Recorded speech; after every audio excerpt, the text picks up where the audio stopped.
இன்னைக்கு ஒருத்தர் சொல்லியிருக்காரு, தாஜ்மஹால்லாம் நினைவு சின்னம் கிடையாது காதலர்களுக்கு, வேற எதை நினைவு சின்னம் அறிவிக்கணும்னா, நான் சொல்லல, சொன்னவர் அண்ணன் அர்ஜுன் சம்பத் அவர்கள் மிக தெளிவாக சொல்லியிருக்கிறார். ராமர் பாலத்தை நீங்க நினைவு சின்னமா வைக்கணும் அப்படின்னு சொல்லி. அவருக்கு என்னன்னாலும் பேசலாம், கேட்கறதுக்கு ஆள் இருக்கவங்க தானே பயப்படணும், ஐயோ இதெல்லாம் பேசுறோமேன்னு. நிறைய பேர் கேட்டாங்க, ஏன் நீங்க அவங்கள சங்கின்னு சொல்றீங்க அப்படின்னு. அதுக்கு நிறைய பேர் வருத்தம் சொன்னாங்க. நான் சொன்னேன், ஏன் அறிவு கெட்டியவரை பரிணாம வளர்ச்சியில் குரங்கிலிருந்து அடுத்தபடி மனிதன் வளர்ந்து விட்டான். இதுக்கு ரெண்டுக்கு நடுவுல ஒரு ஸ்டேஜ் இருக்கும்ல, அதுலயே தங்கிட்டு மூளை வளராம இருந்தால்தான் சங்கி. வேற ஒன்றும் பெருசா ஆய்வுகளை உட்படுத்த வேண்டாம். அந்த ரெண்டு நிலைமைக்கும் நடுவுல உட்கார்ந்துகிட்டு இந்த அளவிற்கு நாகரிக வளர்ச்சியே இல்லாம இருக்கீங்களே, காட்டு மிராண்டித்தனமா இருக்கியே. ஒரு விலங்கை பார்த்து அடிக்கிறன்னா சரி, ஒன்ன மாதிரியே இருக்கிற ஒரு மனுஷனை அடிக்கிறையே, உனக்கு எப்பதான் அறிவு வளரும்னு பாக்குறப்பதான் அம்பேத்கர் சொல்லுகிறார், ஜாதியை ஒழிப்பதற்கு அகமண முறை ஒழிக்கப்பட வேண்டும். அத்தை மகன் மாமா மகன் அப்படின்னு பாசத்தினால் இவங்க கட்டி கொடுக்கறது இல்ல, ஜாதியை பாதுகாப்பதற்காக கட்டி கொடுக்கிற. இந்த அளவிற்கு இறுக்கமான ஒரு ஜாதியை காதல் செய்தால் அழித்து விட முடியுமா? ஜெனரலா நின்று கேட்டுட்டு இருக்கவங்களுக்கு அதான் சந்தேகம் இருக்கும். இவ்வளோ சொல்றீங்களேம்மா, மூளை ஃபுல்லா மலம் கலந்து இருக்கக்கூடிய இந்த ஜாதியை லவ் மேரேஜ் பண்ணிக்கிட்டா இது பண்ணிட முடியுமா அப்படின்னு. இதுல இன்னொன்று வேற என்ன சொல்றாங்கன்னா, லவ் மேரேஜ் பண்ணிக்கிறது எல்லாமே வெறும் இச்சைக்காக. வெளிப்படையா பேசணும்னா அப்படிதான் பேசுறாங்க. நீ பேண்ட் சட்டை போட்டுட்டு வந்துட்ட, கூலிங் கிளாஸ் போட்டு வந்துட்டேன்னு. இதுல பேசுற ஒருத்தருக்காவது அறிவு இருந்தா, ஒரு கூலிங் கிளாஸுக்கும் பேண்ட்டுக்கும் பயங்கர அளவுக்கு தான் உங்க வீட்டு பிள்ளையெல்லாம் வளர்த்துருக்கிறியான்னு திரும்ப கேட்டாங்கன்னா நம்ம என்ன பண்றது? ராமன் தான் இருக்கிறதுலே சிறந்த காதலர், அவர் தான் சீதையை அப்படி பார்த்துக்கிட்டாரு. நீங்க உண்மையாவே காதலர் தினம் கொண்டாடணும்னா ராமனுடைய பிறந்த நாள் அன்னைக்கு தானே காதலர் தினம் கொண்டாடணும். வேலண்டைன் யாரு? எவ்வளவு அறிவாளியான கேள்விகள் பாருங்க. இது வெளிநாட்டு கலாச்சாரம், காதலர் என்பது நமக்கு கிடையவே கிடையாது அப்படின்னு சொல்றாங்க. வெளிநாட்டு கலாச்சாரத்தில் இருக்கக்கூடிய காதலர் தினத்தை ஏற்றுக்கொண்டது இவ்வளவு வலியாக இருந்தால், கஷ்டமாக இருந்தால், பிரச்சனையாக இருந்தால், உங்கள் ஜி இங்க இருக்கக்கூடிய இஸ்லாமியர்கள் எல்லாம் கொன்று குவித்து விட்டு அங்கிருக்கக்கூடிய அரபு நாடுகளுக்கு சென்று தோல் குலுக்கி கொண்டிருக்கிறார். அவரை முதலில் கேள்வி கேட்டுவிட்டு பிறகு வேலண்டைன்ஸ் டேவை இங்க இருக்கக்கூடிய காவி சங்கி கூட்டம் கேள்வி கேட்கலாம். பெண்களை பாதுகாப்பதற்காக கும்மி அடிக்கிறாங்க உட்கார்ந்து, கின்னஸ் ரெக்கார்டு வரைக்கும். அந்த கும்மி அடிக்கிறதப்ப எனக்கு ஒன்னே ஒண்ணுதான் தோணுச்சு, அந்த பெண்களுக்கெல்லாம் ஒரே உற்சாகம், நம்மளெல்லாம் கூட்டிட்டு போய் கின்னஸ் ரெக்கார்டு பண்ண வைக்கிறாங்க, அப்படியே ஒரு பெருமை வேற. ஒன்னே ஒண்ணு தெரிஞ்சுக்கங்க, அவர்கள் உங்களை பெருமைப்படுத்துவதற்காக, உங்களை பாதுகாப்பதற்காக கும்மி அடிக்க வைக்கல, ஜாதியை பாதுகாப்பதற்காக உங்களை முன்னாடி நிக்க வச்சு கும்மி அடிக்கிறாங்க. ஆனால் மறந்து விடாதீர்கள், என்ன கும்மி அடித்தாலும் சரி, காதல் என்ற ஒரு சொல் உங்கள் ஜாதியை ஒட்டுமொத்தமாக கும்மி அடித்து விடும் என்பதை மறந்து விடாதீர்கள். மிக சிறப்பாக நடைபெற்று கொண்டிருக்கக்கூடிய காதலர் தின கொண்டாட்டம். ஒரே ஒரு சின்ன வருத்தம் தான், ஒரு சிங்கிள்னு கூட பார்க்காம நடுவில் என்னை உட்கார வச்சு சுற்றி உட்காந்து எப்படி காதலிச்சிங்க, எப்படி சொன்னீங்க, எப்படி வந்தீங்க அப்படின்னு சொல்லி கொஞ்ச நேரம் நான் எங்கள் அண்ணன் அர்ஜுன் சம்பத் மாதிரி ஆகிட்டேன். என்னடா இது, எல்லாரும் லவ் பண்ணுறீங்க, எனக்கு ஒரு ஆள் கிடைக்கலன்ற மாதிரி. அவருக்கு அந்த கவலையில் தான் அவரை நீங்கள்லாம் திட்டுறீங்க. அது உண்மையாகவே ஒரு உளவியல் பிரச்சனை. அது நமக்கெல்லாம் அந்த காலத்தில் கிடைக்கல, இவங்கெல்லாம் பாரு எப்படி இருக்காங்கன்ற கவலை. அதனால் அவரை யாரும் திட்டாதீங்க. இந்த நிகழ்ச்சி அப்படின்றதே ஒரு மகிழ்வான கொண்டாட்டம் தான். அந்த கொண்டாட்டம் ஏற்கனவே ரொம்ப லென்த்தாக போயிட்டுருக்கு. நானும் கொஞ்சம் லென்த்தாக பேசுனேன்னா அது சிக்கலாக இருக்கும். அதிகபட்சம் 15 நிமிடத்திற்குள் முடித்து விடுகிறேன். சில முக்கியமான செய்திகளை பேசுவதற்காக தான் இந்த நிகழ்வு. அதுலேயும் கருப்பு அன்பரசன் தோழர் ரொம்ப தாராளமாக என்கிட்ட என்ன சொன்னாருன்னா, நான் 5 ரன் போட்டிருக்கீங்க அழைப்புதலில், தவறாக எடுத்துக்காதீங்க தோழர், நான் வீட்டுக்கு போயிட்டு வரணும், ஒரு 6 மணிக்கு வந்துடட்டுமான்னு கேட்டேன். அவர் ரொம்ப தாராளமாக பிரச்சனை இல்லை வாங்கன்னாரு. எந்த நிகழ்ச்சி ஏற்பாட்டாளர்களுமே கொஞ்சம் நேரம் கடந்து வரோம்னா யோசிப்பாங்க. அவர் ஏன் அவ்வளவு தாராளமாக சொன்னாருன்றது எனக்கு இங்கே வந்த பிறகு தான் தெரிஞ்சிச்சு. 8:50க்கு தானே உங்கள் கையில் மைக்க தர போகிறோம், நீங்கள் 5:30க்கு வந்தால் என்ன, 6 மணிக்கு வந்தால் என்ன அப்படின்ற அர்த்தத்தில் அவர் சொல்லி இருக்கிறார். ஆனால் அவர் காட்டிய முனைப்பு, தோழர் கருப்பு அன்பரசன் அவர்கள் இந்த நிகழ்வை நடத்தியாக வேண்டும் என்று காட்டிய முனைப்பு தான் எதிரணியில் இருக்கக்கூடியவர்களுக்கு ஏதோ ஒன்று கிளப்பி விட்டுருக்கு. ஒவ்வொரு முறையும் எதிரணியில் இருக்கக்கூடிய காவி கூட்டத்திற்கு நாம் அனைவரும் சேர்ந்து சொல்ல வேண்டிய ஒரே செய்தி தான், தயவு செஞ்சு பயப்படாதீங்க, நாங்கள் நீங்கள் அல்ல. எனவே நீங்கள் பயப்பட தேவையே கிடையாது. நீங்கள் எடுக்கக்கூடிய எந்த ஆயுதத்தையும் நாங்கள் எடுக்க மாட்டோம். எங்களிடத்தில் இருக்கக்கூடிய ஒரே ஆயுதம் அறிவும் மானுட நேசிப்பும் மட்டும்தான். அந்த மானுட நேசிப்பின் ஒரு அங்கம்தான் காதல். ரெண்டாவது, நாங்கள் இயல்பிலேயே பெரியாரை ஆழமாக வாசிக்கிறப்ப என்ன தோணும்னா, காதலை புனிதப்படுத்தக்கூடிய தன்மை எங்ககிட்ட இருக்காது. எங்ககிட்டன்னு நான் சொல்கிறது எங்கள் எல்லார்கிட்டையுமே, கருப்பாக இருக்கலாம், சிவப்பாக இருக்கலாம், சமூகத்தை நேசிக்கக்கூடியவர்களுக்கு காதலை புனிதப்படுத்த மாட்டோம். ரொமான்டிசைஸ் பண்ணி அப்படியே ஷர்ட்டை வந்து ஹீரோ கழட்டினோடனே பட்டர்ஃப்ளைஸ் பறக்கும், அந்த பெண் வந்த உடனே பூக்களெல்லாம் கொட்டும், அதெல்லாம் ஒன்றும் கிடையாது. காதல் என்பது ரொம்ப இயற்கையானது. இன்னும் ரொம்ப எளிமையாக சொல்லணும்னா, வயது வந்த ஒரு ஆணும் பெண்ணும் அவர்களுக்காக இணையை தேடிக்கொள்வது. இது உலக நாடுகள்லாம் பெரிய செய்தியே கிடையாது. இந்தியாவில் மட்டும்தான் எப்போ பாரு அடுத்த வீட்டினுடைய அறைகளை எட்டி பார்க்கக்கூடிய கேவலமான மனப்பிறழ்வு நோய் கொண்டவர்கள் அதிகமாக வசிக்கக்கூடிய நாடாக இது இருக்குது. அதனால் இவங்க என்ன பண்ணுறாங்கன்னா, சும்மா விட்டாலே அவரவர் காதல் பண்ணிட்டு அவங்கவுங்க கல்யாணம் பண்ணிட்டு இருந்துருவாங்க. அதை போய் நோண்டி என்ன பண்ணிக்கிட்டு இருக்கீங்க, நாடக காதல், லவ் ஜிஹாத், ஜாதி மறுப்பில் திருமணம் பண்ணால் நாடக காதல். சரி, ஜாதியில் திருமணம் பண்ணால் தானே நாடக காதல்ன்ற, நான் மத மறுப்பு திருமணம் பண்ணுறேன்னா லவ் ஜிஹாத். அப்போ நீ யாரை தான் ஏன் லவ் பண்ண விடுவேன்? யாரையும் பண்ண விட மாட்டோம். இன்றைக்கி ஒருத்தர் சொல்லியிருக்காரு, தாஜ்மஹால்லாம் நினைவு சின்னம் கிடையாது காதலர்களுக்கு, வேறு எதை நினைவு சின்னம் அறிவிக்கணும்னா, நான் சொல்லலை, சொன்னவர் அண்ணன் அர்ஜுன் சம்பத் அவர்கள் மிக தெளிவாக சொல்லியிருக்கிறார். ராமர் பாலத்தை நீங்கள் வந்து நினைவு சின்னமாக வைக்கணும் அப்படின்னு சொல்லி. அவருக்கு என்னன்னாலும் பேசலாம், கேட்குறதுக்கு ஆள் இருக்கவங்க தானே பயப்படணும், ஐயோயோ இதெல்லாம் பேசுகிறோமேன்னு. அவர் அதை பேசலாம். ஒரே ஒரு சின்ன சந்தேகம்தான். இந்த காதல் என்று வந்தால் கூட முதல்ல வந்து காதலை எதிர்த்தார்கள், ரெண்டாவது காதலுக்கு ஜாதி சாயம் பூசினாங்க, மூணாவது காதலுக்கு மதம் சாயம் பூசுகிறாங்க. சரி, இந்த மத சாயம் பூசுறியே, அதில் இஸ்லாமியர்களுடைய சின்னம் வந்து எங்கள் காதல் சின்னமாக இருக்கக்கூடாது. சரி, உங்கள் ஐயா முருகன் செய்தது ஜாதி மறுப்பு திருமணமா இல்லையா? அவர் யாரை போய் கல்யாணம் பண்ணிக்கிட்டாரு? வள்ளி யாரு? தெய்வானை யாரு? ஒரே ஜாதி திருமணமா? கிடையாதே. அப்போ பிரசிடென்ஸ் இருக்குது உங்களுக்கு. நீங்கள் ஏற்றுக்கொண்ட இந்து கடவுள் முருகன் ஜாதி மறுப்பு திருமணம் செய்தால் உங்கள் இந்து சகோதரர்கள் ஜாதி மறுப்பு திருமணம் செய்வதில் காவி கூட்டத்திற்கு என்ன சிக்கல் இருக்கிறது என்ற கேள்வியை இந்த நிகழ்ச்சி கொடுக்கிறது. ரெண்டாவது முக்கியமான விஷயம், உங்களுக்கு ஏன் காதல் மீது இவ்வளோ விருப்பம்? கூட்டம் நடத்துகிறீங்களே, மார்க்சிஸ்ட் எல்லாம் சேர்ந்து கூட்டம் நடத்துகிறீங்களே, உங்களுக்கு என்ன காதல் மீது இவ்வளோ விருப்பம்னா, காதல் மீது எங்களுக்கு அவ்வளோ விருப்பம் கிடையாது. வெளிப்படையாக சொல்லணும்னா, காதலிப்பது, காதலர்கள் இதெல்லாம் வந்து பெரிய விஷயமே கிடையாது. ஜாதி மீது எங்களுக்கு அவ்வளோ காண்டு, அதனால் காதல் மீது எங்களுக்கு அவ்வளோ அன்பு, அவ்வளோதான் விஷயம். இந்த ஜாதி என்பது எவ்வளவு கொடூரமானது அப்படின்னு சொன்னீங்கன்னா, சொந்த குழந்தை பிறந்ததுலேருந்து அந்த குழந்தை பிறந்த உடனே மகாலட்சுமி பிறந்துருச்சு, வீட்டுக்கு செல்வம் வந்துருச்சு, எங்கள் செல்ல பிள்ளை, அப்படி இப்படின்னு இந்த பெண் குழந்தைகளை அப்படியே தெய்வமாகவே பார்த்து வளர்க்குறோன்னு வளர்ப்பாங்க. அதே குழந்தை கொஞ்ச நாள் கழித்து நீங்கள் படத்துலலாம் பார்த்துருப்பீங்க, ஒரு பெரிய பணக்காரரை வந்து லாக் பண்ணணும்னா உங்கள் குழந்தைய கடத்தி வச்சிட்டோம், பணம் கொடுத்தீங்கன்னா தான் ரிலீஸ் பண்ணுவோன்னு படத்தில் காட்டுவாங்க. எவ்வளோ கோடி கொடுத்து கூட என் குழந்தைய நீ விட்டுட்டா போதும்னு சொல்லி இந்த அளவிற்கு பாதுகாத்து அன்பை காட்டக்கூடிய குழந்தைகளை துள்ள துடிக்க கொள்ளக்கூடியது தான் ஜாதி. சக மனிதர்களை வீட்டில் நம்ம குழந்தை டாய்லெட் போயிடுச்சுன்னா அது யார் அள்ளி போடுறதுன்றதுல அவ்வளோ பெரிய சண்டை வரும். அந்த அளவிற்கு அசிங்கமாக பார்க்கக்கூடிய மலத்தை மற்ற மனிதர்கள் குடிக்கக்கூடிய தண்ணீரில் கலக்கக்கூடிய அளவிற்கு கொடூரமானது ஜாதி. இன்னும் ஜாதி எவ்வளவு கொடூரமானதுன்னு சொல்லணும்னா, நேற்றைக்கு வரைக்கும் மகிழ்ச்சியாக வாழ்ந்து கொண்டிருந்த ஒரு குடும்பத்தை இடம் தெரியாமல் அழிக்கக்கூடிய அளவிற்கு கொடூரமானது ஜாதி. அப்போ இவ்வளவு கொடூரமான ஜாதியை அழிப்பதற்கு என்ன பண்ணுறதுன்னு தேடுறாங்க நம்முடைய தலைவர்கள்லாம். என்னதாயா பண்ணுறது, இவ்வளோ மோசமாக இருக்கே, கொடூரமாக இருக்கே, அறிவே இல்லாமல் இருக்கே, வளராமல் இருக்கியே, மனிதர்கள் யார் தெரியுமா? நிறைய பேர் கேட்டாங்க, ஏன் நீங்கள் அவங்கள சங்கின்னு சொல்கிறீங்க அப்படின்னு. அதுக்கு நிறைய பேர் வருத்தம் சொன்னாங்க. நான் சொன்னேன், ஏன் அறிவு கெட்டியவரை பரிணாம வளர்ச்சியில் குரங்கிலிருந்து அடுத்தபடி மனிதன் வளர்ந்து விட்டான். இதுக்கு ரெண்டுக்கு நடுவில் ஒரு ஸ்டேஜ் இருக்கும்ல, அதுலேயே தங்கிட்டு மூளை வளராமல் இருந்தால்தான் சங்கி. வேற ஒன்றும் பெருசாக ஆய்வுகளை உட்படுத்த வேண்டாம். அந்த ரெண்டு நிலைமைக்கும் நடுவில் உட்காந்துக்கிட்டு இந்த அளவிற்கு நாகரிக வளர்ச்சியே இல்லாமல் இருக்கீங்களே, காட்டு மிராண்டித்தனமாக இருக்கியே. ஒரு விலங்கை பார்த்து அடிக்கிறேன்னா சரி, ஒன்ன மாதிரியே இருக்கிற ஒரு மனுஷனை அடிக்கிறையே, உனக்கு எப்போ தான் அறிவு வளரும்னு பார்க்குறப்ப தான் அம்பேத்கர் சொல்லுகிறார், ஜாதியை ஒழிப்பதற்கு அகமண முறை ஒழிக்கப்பட வேண்டும். அத்தை மகன் மாமா மகன் அப்படின்னு பாசத்தினால் இவங்க கட்டி கொடுக்கறதில்ல, ஜாதியை பாதுகாப்பதற்காக கட்டி கொடுக்குற.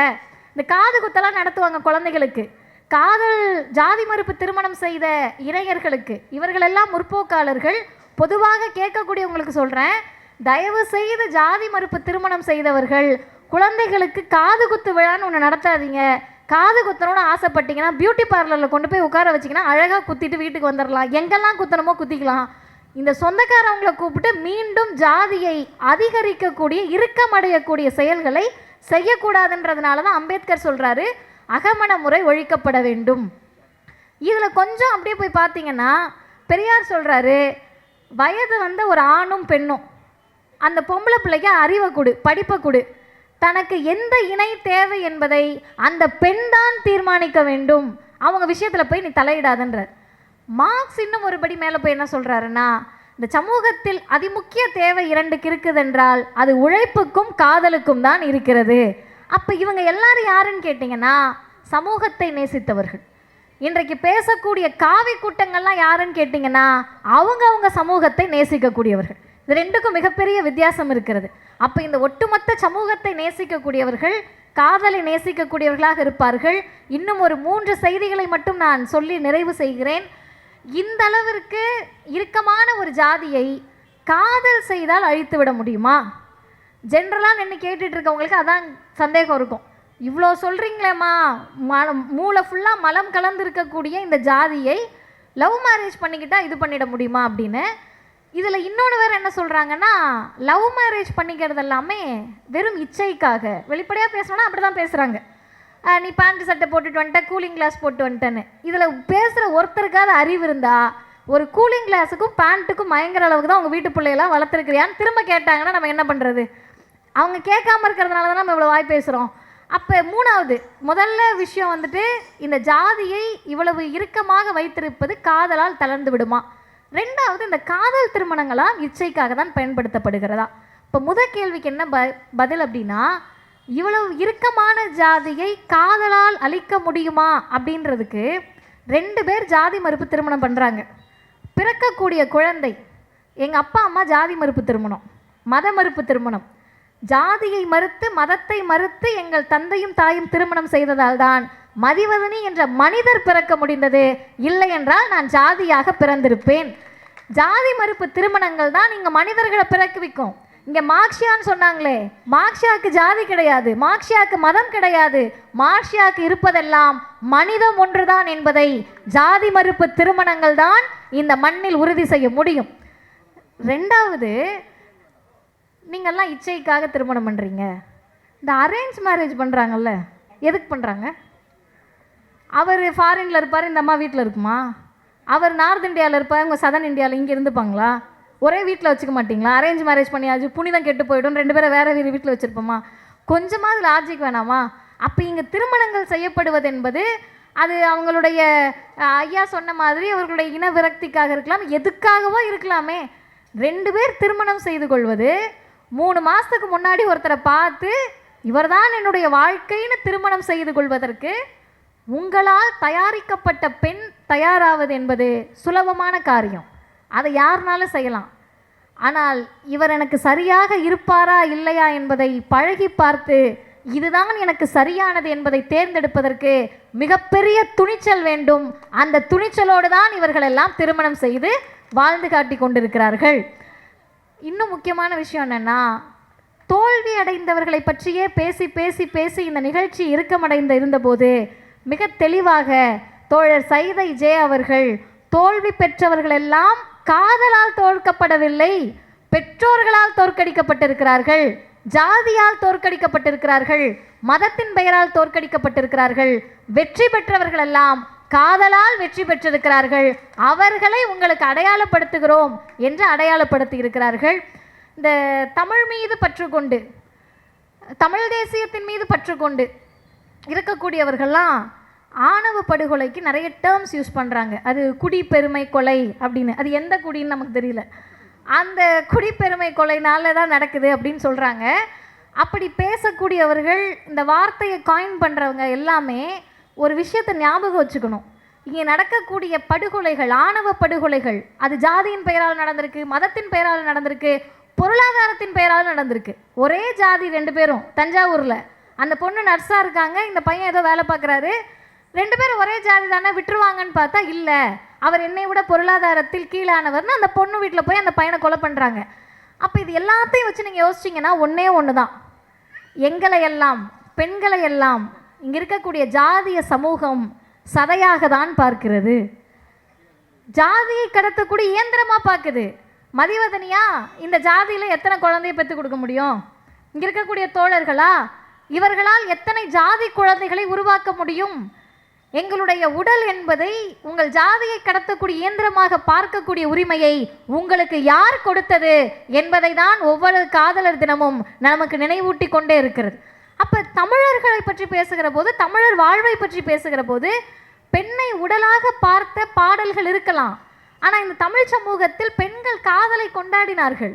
இன்னைக்கு நான் இங்கே பேசுகிறேன்ல, நாளைக்கு நீங்கள் யாராவது என்னோட ட்விட்டர் ஐடியில் வந்து கீழே பார்த்தீங்கன்னா ஜோம்பிஸ் எல்லாம் வந்து இவன் என்ன பண்ணான்னு தெரியாதா, சிசிடிவி கேமரா, எனக்கு அவங்கெல்லாம் வாட்ச்மேன், இவங்க பண்ணான்னு தெரியாதா, அது எங்களுக்கு தெரியாதா என்று பேசக்கூடிய பெருமகன்கள். அப்போ காதலை பற்றி பேசக்கூடிய பெண்கள் எல்லாம் ஒழுக்கமற்றவர்கள் எப்படி சொல்ல முடியும்? உங்கள் தமிழர் மரபு என்ன? காதலை வெளிப்படையாக பாடிய பெண்கள் இங்கே இருந்தாங்களா இல்லையா? சங்ககால பெண்பார் புலவர்கள் காதலை பாடாத ஒரே ஒரு பெண்பார் புலவர்களை நீங்கள் காட்ட முடியுமா? திருக்குறள் என்ன சொல்லுது? காதலை அப்படியே பெருசாக பேசுது. நாமளாவது காதல் காதல்றோம், திருக்குறளில் காமம் காமம் தான் பேசுகிறாங்க. இன்னைக்கு அந்த வார்த்தையெல்லாம் நாங்கள் பேசினா ஒழுக்கம் கெட்டவர்கள் என்றால், முதலில் உங்கள் இலக்கியத்தை கேள்வி கேட்டுவிட்டு பின்பு எங்களை வந்து கேள்வி கேளுங்கள். இதை தானே நம்ம சொல்ல முடியும். இதுலையும் ரொம்ப அழகாக இவர் திருவள்ளுவர் வந்து திருக்குறளை ரொம்ப அழகாக என்ன எழுதுறாருன்னா, இன்னைக்கு இருக்கிறவங்களெல்லாம் அவருக்கு அன்னைக்கே தெரிஞ்சிருக்கும் போல, இது நல்ல காதல், இது அந்த காதல் அப்படின்னு பேசுகிறவங்களுக்குலாம் அவர் ஒரு குறள் எழுதியிருக்காரு.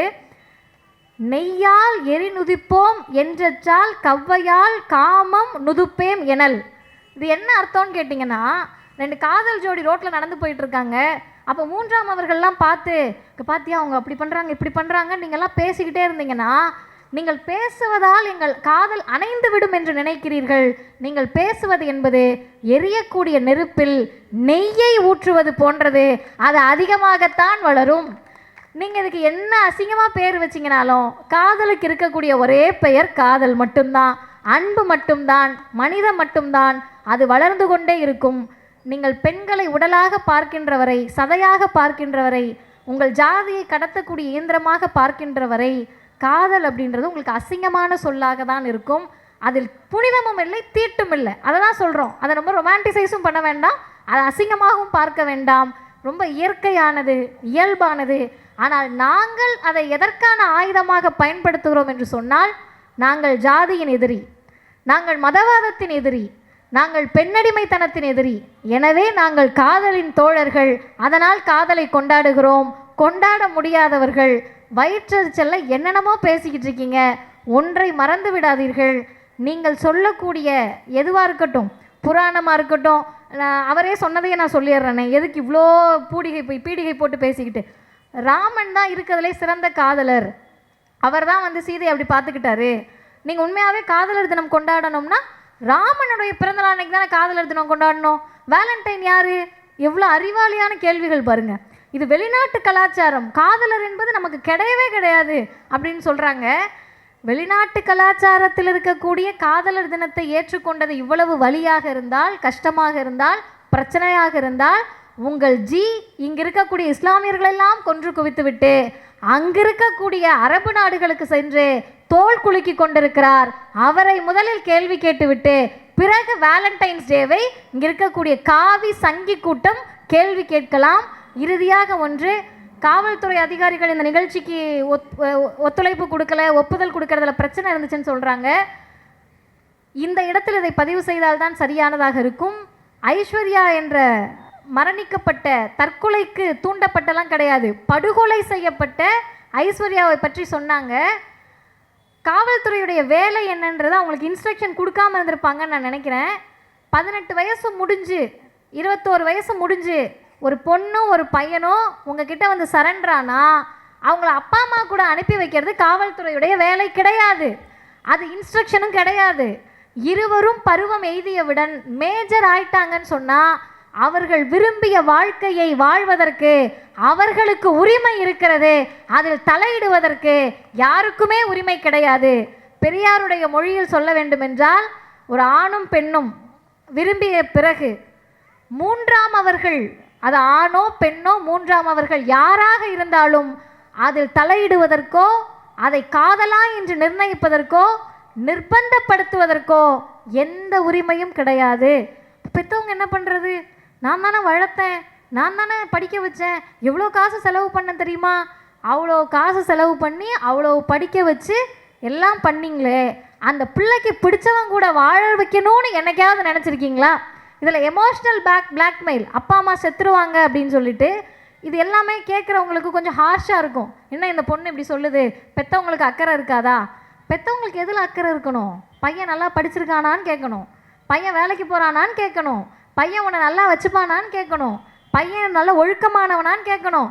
அதை விட்டுட்டு நம்ம ஆளுகளான்னு கேட்டிங்கன்னா அந்த பையனும் என்னவும் சொல்லுவாங்க, நம்ம ஆள் இல்லைப்பாவை ஏன் ஆளுப்பான்னு கூட்டிகிட்டு தானே போவாங்க. இந்த சிந்தனை நமக்கு வேணுமா வேணாமா?